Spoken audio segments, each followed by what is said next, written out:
Hello there. Welcome back to my channel. In this video, I want to look at a September test question paper. So we are going to start on section A, and we look our section A is compulsory. So we're going to start on the multiple choice section. The first question that we have reads: self-reliant means to dash all uh, products or services yourself to satisfy needs and wants.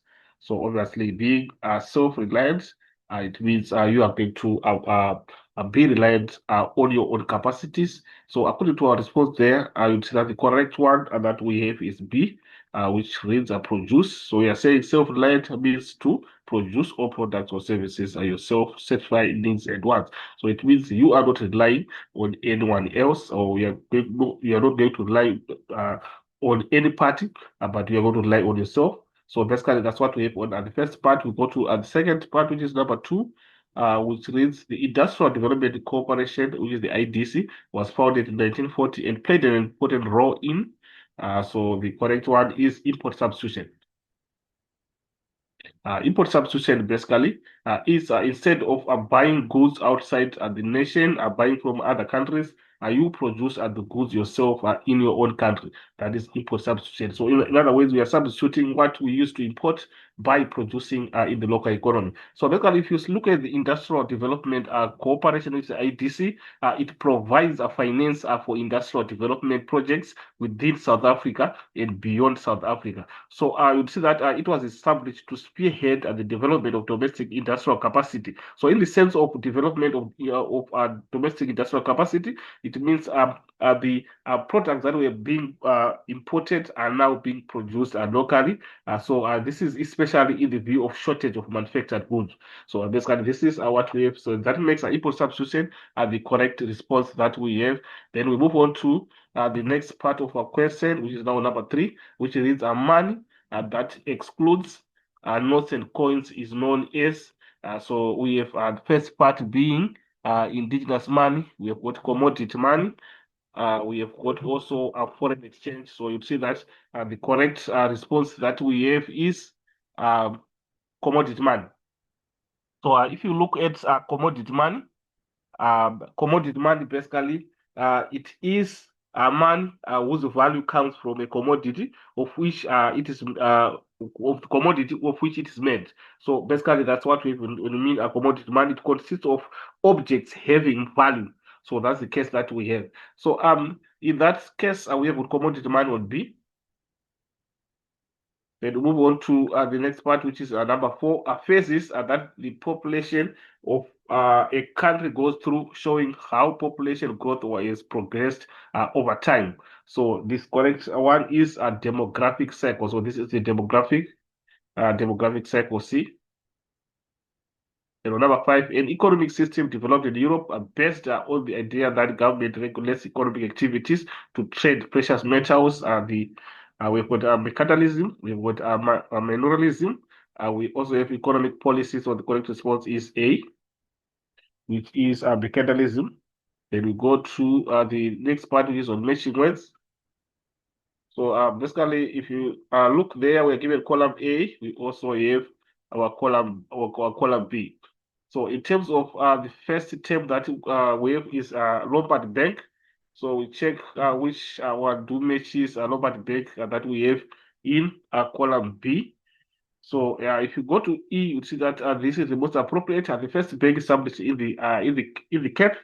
So we have E on the first part, which is 1.2.1. Then 1.2.2 commercial trade law. So the one that meets a commercial trade law, if you go to G, control the way in which business transactions take place. So G is the most appropriate. Go to imperialism. So you go to F, policy to expand the country's power and influence through political agreements or military violence. So we have F as the correct response. Then we've got deregulation. And of course, deregulation is the removal of regulations that are there. So if we check in terms of our column B, you'd see that we have A, scraping of laws that hamper the sublimation and operation of private enterprises. So we have A. Then migration. The most appropriate according to migration is the net number of people take into account after inflows and outflows is the most appropriate. So we have D. Then we've got Voskas. Again, we check in terms of our column B. You see that the first South African bank founded in 1942. So we have D as the most appropriate. So this is what we have on the 1.2. So we move on to the next part, which is now 1.3. So on 1.3, we have to give one term for each definition, right? Only the term next with question number. So the first one is 1.3.1, international economic cooperation and free trade are promoted by this organization. So you see that this is the World Trade Organization, WTO. So we are saying WTO, which is the World Trade Organization. And then we move on to 1.3.2, the most important factors contributing to the development of mining in South Africa. So with that, you'll see that this is, we can include the precious metals. Precious metals is the correct response, or we can call them precious diamonds or precious stones. So we can call them precious stones.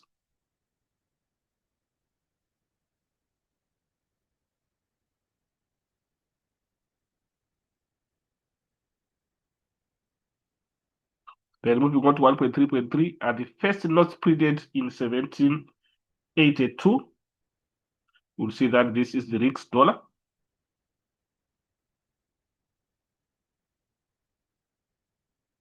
Then 1.3.4, the percentage of EAP working in the formal sector.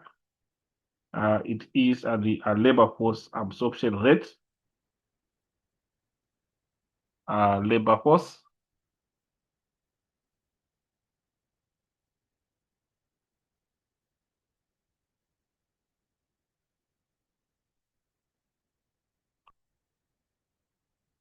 Labor force absorption rate, of course, we can abbreviate it as LF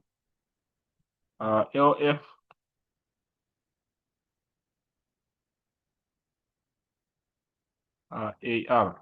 So the labor force absorption rate. So this is what we have for our section A, and we can see that our section A has got a total of 20 marks. So from there, we move on to the next part, which is going to be our section B. So on our question 2, which is on section B, you have to define the term globalization as the first part of our question. So it says that globalization, it is the process of increasing interdependence and integration among the economies. So we see that the issue of interdependence and integration is made possible by the reduction of barriers to international trade. So it describes how trade and technology have made the world into a more connected and interdependent place. So that is the description on globalization. But we've got a brief description that we have according to our other section. We are saying globalization basically is the global exposure and interaction of economies with trade as a key element and ICT that makes it possible. So this is a brief description that we have in terms of globalization. The next question, name two types of agricultural products cultivated in South Africa during earlier times. So we have a list whereby we have wheat, cattle, wool, skins, and also wine is the response that we, of course, the question requires only two. So we go to the next part of our question, which is 2.2, read the information and answer the questions that follow. So in terms of our 2.2, we are given the information that reads that African Reserve Bank, which is the SARB, is so right to issue notes and they manage the country's money supply and interest rates. So first question, discuss the steps taken from 1922 so that the SARB could obtain so rights. So you'd see that these are the stages that way from 1922, whereby in 1922, the SARB received sole rights to issue notes We go to the next part. 1925, Reserve Bank gained control of gold production, sales, and exchange. Then 1927, government account transferred to SARB. And then 1944, Reserve Bank Act lifted restrictions on the bank.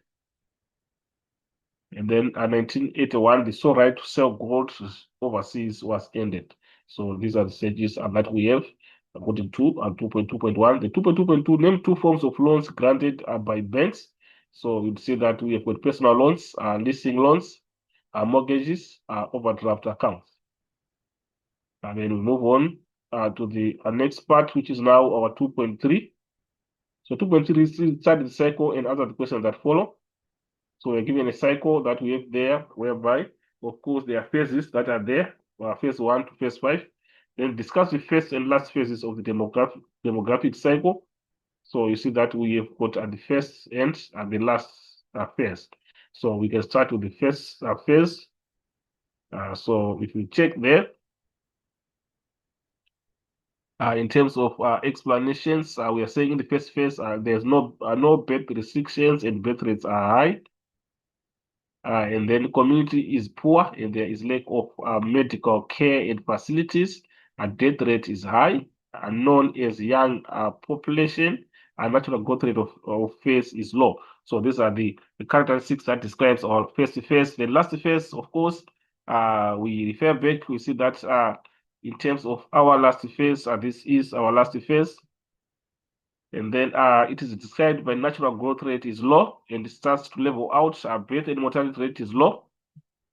We have got also average age of population increases, known as old population. The natural growth rate of population decreases as living standards increase. So these are the responses on the last phase. So we move on to the next part, which is 2.4. With the information and answer the questions that follow, we are given information that reads the first phase of the development of the South African economy started with the Khoisan. Agriculture was the earliest economic activity in South Africa. Then discuss characteristics of indigenous farming with reference to the Khoisan. So indigenous farming with reference to the Khoisan. So indigenous farming basically is farming which emanated locally. So in terms of that now, we see that this is indigenous farming with reference to the question. The San led a nomadic life and survived by hunting and collecting food from the field is the first point. And also the Khoikhoi was more territorial, bound and lived in large groups. They were cattle farmers and were dependent on cattle. Large herds of cattle made trade possible, and Khoikhoi became subsistence farmers. So these are the points that we have in terms of indigenous farming in relation to the question. We move on to the next question, which is 2.5. 2.5 reads, name three factors that contributed to economic development in the services and manufacturing state. Two factors that contributed to economic development. So basically, if you check the explanation that we have in terms of economic development is that it is the process by which the economic well-being and the quality of life of a nation is enhanced. So we are saying it is the process by which we have low-income national economies are being transformed into modern industrial economies. So it involves programs or policies or activities that seek to improve the economic well-being and quality of life for a community. So this is the description of economic development. So our question requires us to name three factors that contributed to economic development in the services and manufacturing stage. So you'd see that in response to that, we have a democratic government, labor productivities, communication, electronics and transport, inflow of capital. So these are the factors that we have. Then moving on to 2.6, it reads, discuss the term guides in detail. So this is what we have on 2.6. Discuss the term guides in detail. So in terms of the discussion of guides, we are saying guides was unions for employers. There were unions for employers, and they were traders involved in professions and crafts, and each trade profession and craft had their own guides. Each guide had their own rules regarding training, wages, and business operations. And then apprentices were employed and eventually became guide masters. Guides applied product specialization. They applied the principle of division of labor and repeated the same task throughout the day. And then also production was organized and guides showed surplus production, and surplus production led to market. So these are the explanations that we have in terms of guides. And of course, we move on to the next part, which is now question three. So on question three, our first question reads, apart from ABSA, name two other groups in South African banking. So we have FNB, Standard Bank, Nedbank. So any two can be correct. Then move on to the next part, distinction between immigration and emigration. So in terms of immigration, you'd say that this is the action of coming into South Africa to live permanently. So this is immigration. So basically, we are saying the action of coming to live permanently in a foreign country is immigration. Then, if you look at emigration now, immigration is the act of leaving one's own country to settle permanently in another country. So we have got South Africans that are moving out of South Africa. That is now immigration. So we have that differentiation in our other section. We say immigration, inflow of people into South Africa, and then immigration, citizens who freely leave the country out of South Africa. So this is what we have for this part. And then 3.2, choose the correct term in brackets. The concentration of a large number of the country's factories in a small area is known as centralization. And then we've got second part, the loss pertaining to the outflow of professionals or people with technical skills is called a brain drain. It is on the brain drain. Then you go to 3.3, start the pictures and other questions that follow. So we have got two pictures that we have, and then first question is name and define the form of trade depicted in the picture. So if you look in the pictures, you'll see that we have got an exchange that is taking place for a good for a good. So we basically call it an exchange. So within that context, we define what is an exchange. An exchange, and it takes place when goods or services are exchanged for other goods or services. So that is an exchange. Then on the next part, mention two possible disadvantages of this form of trade. So of course, there are disadvantages that we can deduce that we have. The disadvantages is that it is difficult to put an exchange value on goods. Very difficult, and also you'd see that another disadvantage is that it is difficult to transport certain goods, and then also exchanging parties had to find someone exchanging goods they wanted, who wanted what the exchanging party had to offer. So obviously, you are forced to take something that you do not want because of the platform that is there that you have to exchange for another good. So that becomes a disadvantage. On 3.3.3, man was described as the great liberation of people. Explain what is meant by this statement. So obviously, we are saying how did the man resuscitated people from the difficulties that they were facing of exchanging a good for a good. So in that case, we are saying, on response, we are saying people were in a position to exchange labor, and the goods they are produced with labor for money. So, and then also the money could be exchanged for things they needed. That is very correct. And then also they were no longer bound to a self-sustaining existence. And once people could exchange goods, trade markets and prices were established. So it became easier as prices were now being attached to anything, making it easier. So that's what we have on 3.3.3. Then we go to the next part, which is 3.4. Over the centuries, tax has evolved in different forms. Discuss tax on individuals and traders during early economic development period. And our question has got 8 marks. So in terms of tax on individuals, all individuals had to pay toll tax. Income tax was claimed from the wealthy, officials, and clergy, and excess duty was charged on essential commodities. estate taxes was also levied. So these are the points that we have tax on individuals. Then also have tax on traders, heavily taxed. Then to pay tax on the transport of goods, custom duties were levied on imports and sometimes also exports. So this is what we have on 3.4. Then 3.5 identified three advantages of electronic banking services. Of course, electronic banking is a convenience. You don't have to move from one place to the other. And there is convenience which is associated with electronic banking. So in terms of advantages, we have them here. Yes, we are saying our clients can transfer money between bank accounts and pay bills from anywhere. And that is the issue of convenience. And also, electronic banking is cheaper. It is also cheaper, safer than cash and checks because you do not have to carry the cash. So they are safe and easy to offer because banks have the hardware and also easy to maintain electronic systems than banking equipment. So this is what we have on 3.5. So moving on to the next part, which is our now 3.6. So 3.6 is start the table and answer the questions that follow. You're given a table that you just need to go through. And then the first question is what is die working age of the population? So it says that the working age is 15 to 64 is indicated, 15 to 64 years. And then in terms of the next question, define economic active population.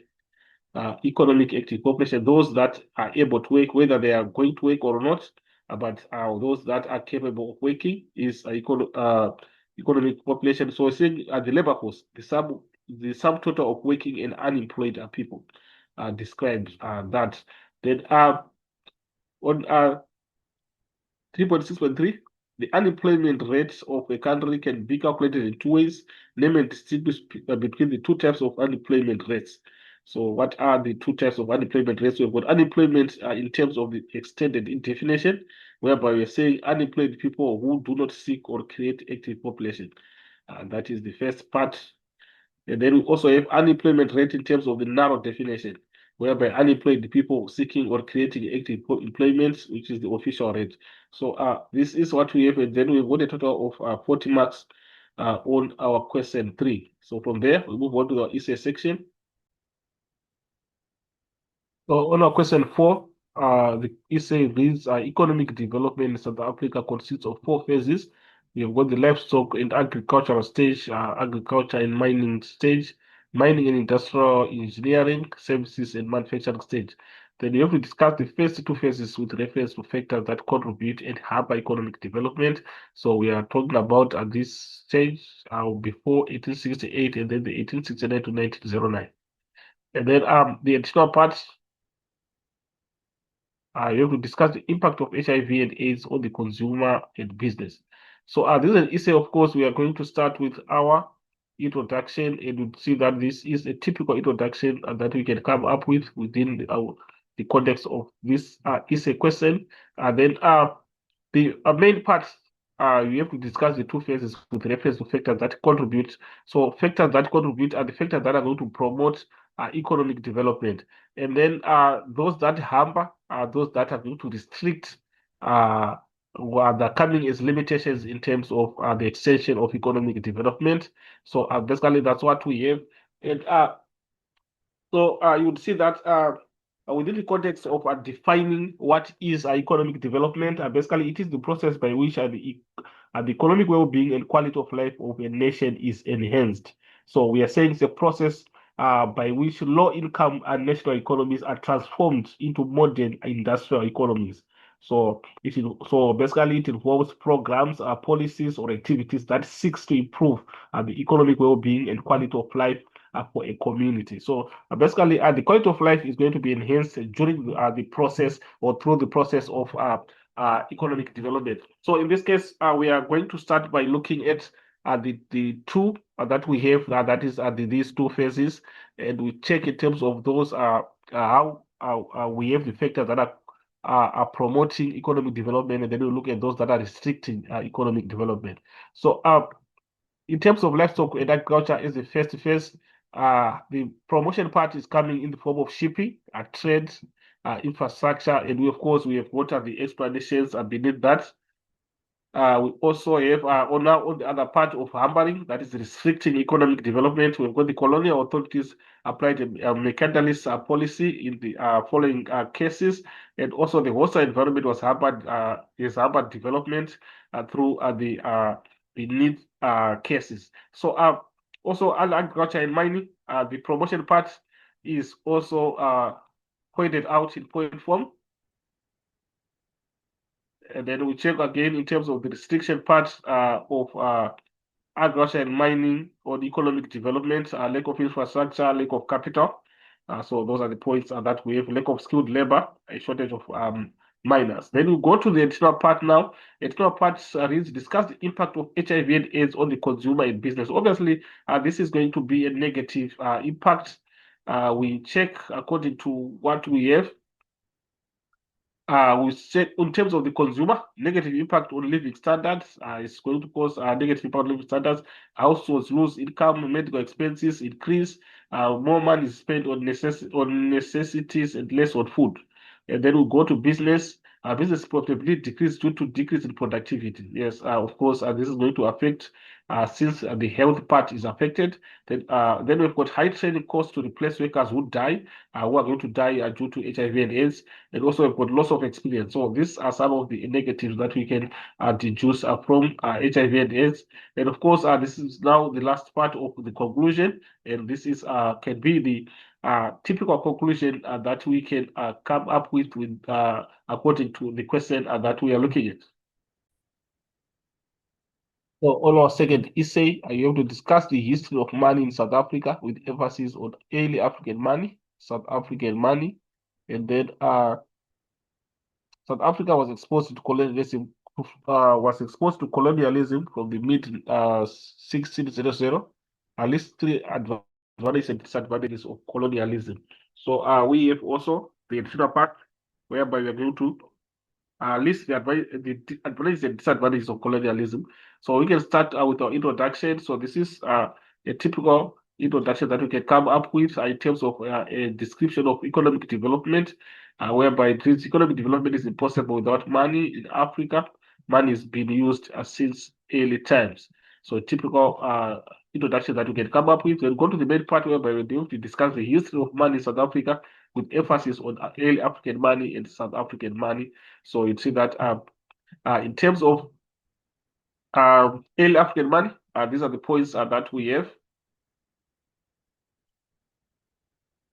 Then moving on to other points also that we have on early African money. And on South African money, we can include notes and coins. So we have with the points that are explaining on notes and coins on that part. Then we also have the second part of deposit money.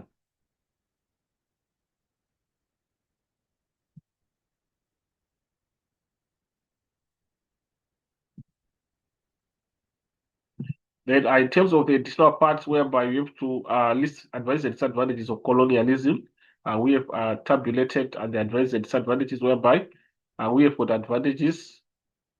For instance, we have got infrastructure development in terms of transport as an advantage, and then other disadvantages, traditional borders between nations and indigenous people were ignored. Further advantages and disadvantages we also have in terms of the table. And of course, we check in terms of our conclusion. This is a typical conclusion that we have according to our essay. So this is what we have, guys, according to this video. Thank you for listening, and hopefully the video was helpful. And don't forget to subscribe and share to our channel and share the link to our colleagues who are doing grade 10 economics. As for this video, I'm signing out. We'll meet again in the next video.